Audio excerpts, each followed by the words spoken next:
Bharti news, सीधा, सटीक और निष्पक्ष। नमस्कार, मैं हूं पुष्पेंद्र और आप देख रहे हैं भारती न्यूज। फटाफट नजर डालते हैं आज की मुख्य 50 खबरों पर। मध्य प्रदेश के नए मुख्यमंत्री होंगे मोहन यादव। विधायक दल की बैठक में उनके नाम पर मुहर लगी। शिवराज सिंह ने उनके नाम का प्रस्ताव रखा, जिसका सभी विधायकों ने समर्थन किया। 58 साल के मोहन यादव का राजनीतिक करियर 1984 में शुरू हुआ, जब उन्होंने एबीवीपी को ज्वाइन किया।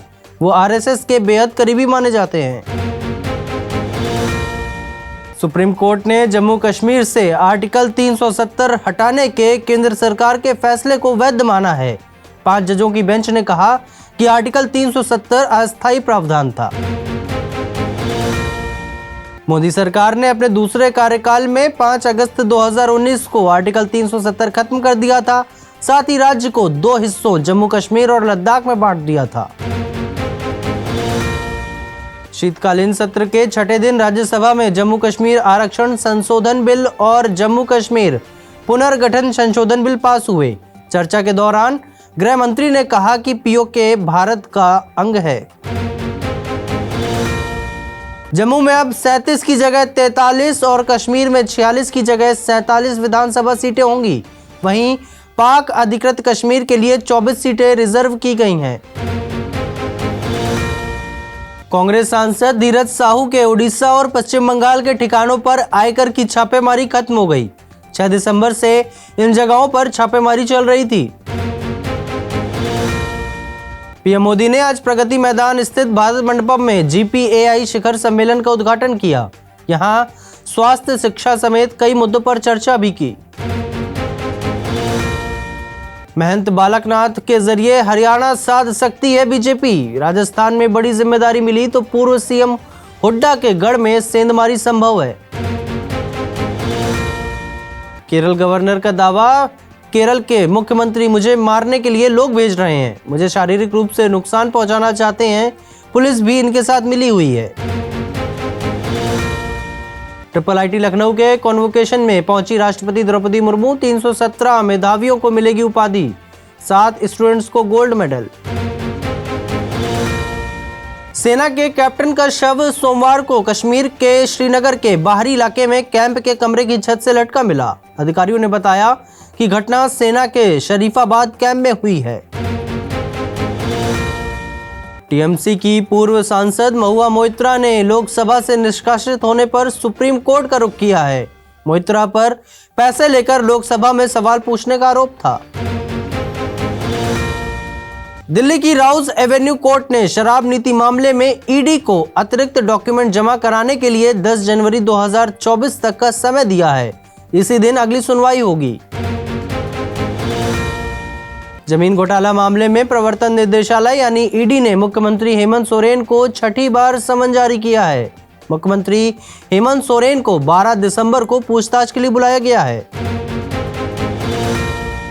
INDIA ब्लॉक के नेताओं की अगली बैठक 19 दिसंबर को नई दिल्ली में होगी। कांग्रेस महासचिव जयराम रमेश ने ट्विटर पर यह जानकारी शेयर की है। पंजाबियों का ऑस्ट्रेलिया जाना होगा मुश्किल। सरकार बोली माइग्रेशन नियम कड़े होंगे, आधी हो जाएगी प्रवासियों की संख्या, सिस्टम ठीक कर रहे हैं। जम्मू कश्मीर पर सुप्रीम कोर्ट के फैसले पर वर्ल्ड मीडिया का रिएक्शन। बीबीसी ने कहा मोदी के फैसले पर मुहर, तो पाकिस्तान मीडिया बोला राज्य में बाहर ही रह सकेंगे। अमेरिकी सिक्योरिटी एजेंसी FBI के डायरेक्टर क्रिस्टोफर रे सोमवार को भारत पहुंचे। यहां उन्होंने CBI चीफ प्रवीण सूद से लंबी बातचीत की। जंग के बीच हमास ने बंधकों को जान से मारने की धमकी दी है। हमास ने कहा कि जब तक हमारी मांगें पूरी नहीं हो जाती तब तक एक भी बंधक जिंदा वापस नहीं जाएगा। 24 नवंबर से 1 दिसंबर तक चले सीजफायर में 240 फिलिस्तीनी कैदियों के बदले 105 बंधकों को आजाद किया गया था। हमास की कैद में अब भी 137 बंधक हैं। 7 अक्टूबर को शुरू हुई जंग में अब तक गाजा के 18,000 से ज्यादा लोगों की मौत हो चुकी है। इधर इजरायल ने दावा किया है कि जंग में अब तक हमास के 7,000 आतंकी मारे गए हैं। नॉर्थ गाजा में हमास के खात्मे की कगार पर इजरायली सेना, बोली 1 महीने में 500 लड़ाके गिरफ्तार। आईडीएफ ने अब तक 104 सैनिक गंवाए। जापान में लाखों मछलियां समुद्र तट पर आईं, मौत का कारण अभी पता नहीं। सरकार ने लोगों से इन्हें न खाने की अपील की है। अमेरिका में खालिस्तानियों ने किया तिरंगे का अपमान, पन्नू की हत्या की साजिश के विरोध में रैली निकाली। पीएम मोदी, विदेश मंत्री वांटेड के लगाए पोस्टर। हुती विद्रोहियों ने फिर बनाया कमर्शियल जहाज को निशाना, क्रूज मिसाइल के जरिए हमला किया है, यह दावा अमेरिकी अधिकारियों ने पेश किया। ईरान से 2 महीनों में 3 लाख से अधिक अफगान प्रवासियों को बलपूर्वक निर्वासित कर दिया गया। तालिबान द्वारा नियुक्त शरणार्थी और प्रत्यावर्तन उप मंत्री अब्दुल रहमान रशीद ने की पुष्टि। संयुक्त राष्ट्र सुरक्षा परिषद के सदस्य देशों ने गाजा में मानवीय संकट की स्थिति का दौरा किया, जमीनी हालात को बताया बदतर। कांगो में बुकावू शहर में रात भर हुई मूसलाधार बारिश का कहर जारी है। इस बारिश के चलते कांगो में लगभग 14 लोगों की मौत हो गई। पाकिस्तान में आम चुनाव की तारीख की अटकलों पर लगा विराम, इलेक्शन कमीशन ने देरी की संभावना से किया इंकार। अमेरिका की पहली आधिकारिक यात्रा पर रवाना हुए पाकिस्तानी सेना प्रमुख, कई सैन्य अधिकारियों से है मिलने का कार्यक्रम।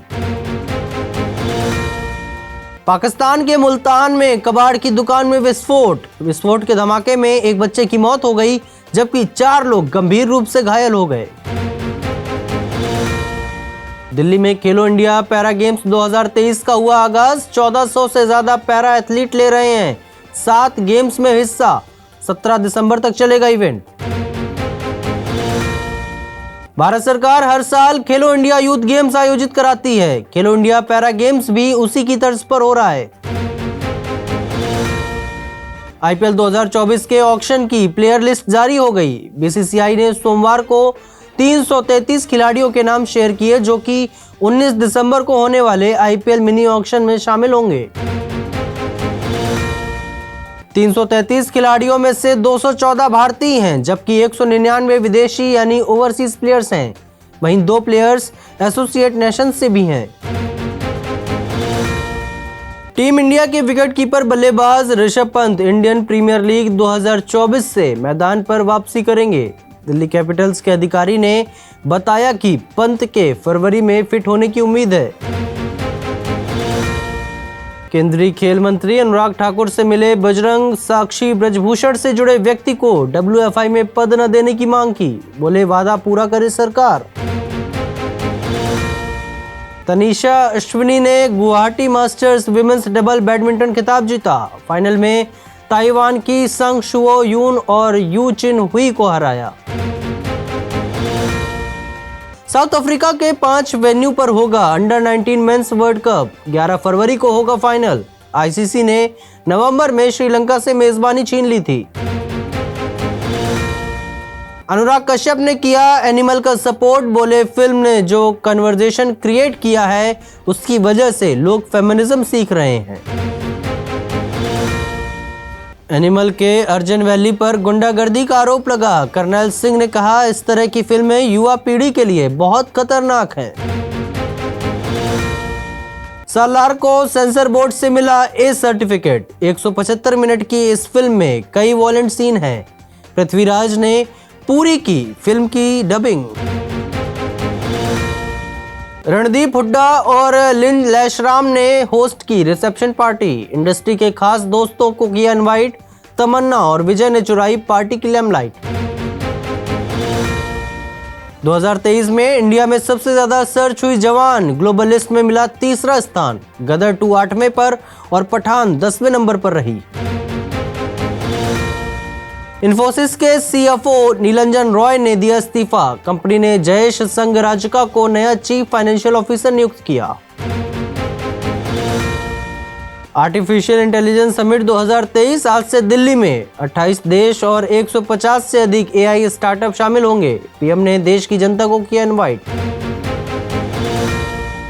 निफ्टी ने आज नया ऑल टाइम हाई बनाया। कारोबार के दौरान निफ्टी ने 21,037.90 का स्तर छुआ। हालांकि सेंसेक्स और निफ्टी दोनों ही इंडेक्स फ्लैट कारोबार कर रहे हैं। टाटा मोटर्स ने अपने सभी कमर्शियल व्हीकल्स के दाम 3% तक बढ़ाने का ऐलान किया है। बढ़े हुए दाम 1 जनवरी 2024 से प्रभावी होंगे। कंपनी ने एक्सचेंज फाइलिंग में इसकी जानकारी दी है। कंज्यूमर इलेक्ट्रॉनिक्स शो में पेश होगी एक्टिवा इलेक्ट्रिक। फुल चार्ज पर 280 की रेंज का दावा, ओला से होगा मुकाबला। फिलहाल के लिए बस इतना ही। अन्य सभी बड़ी खबरों के लिए देखते रहिए भारती न्यूज। धन्यवाद।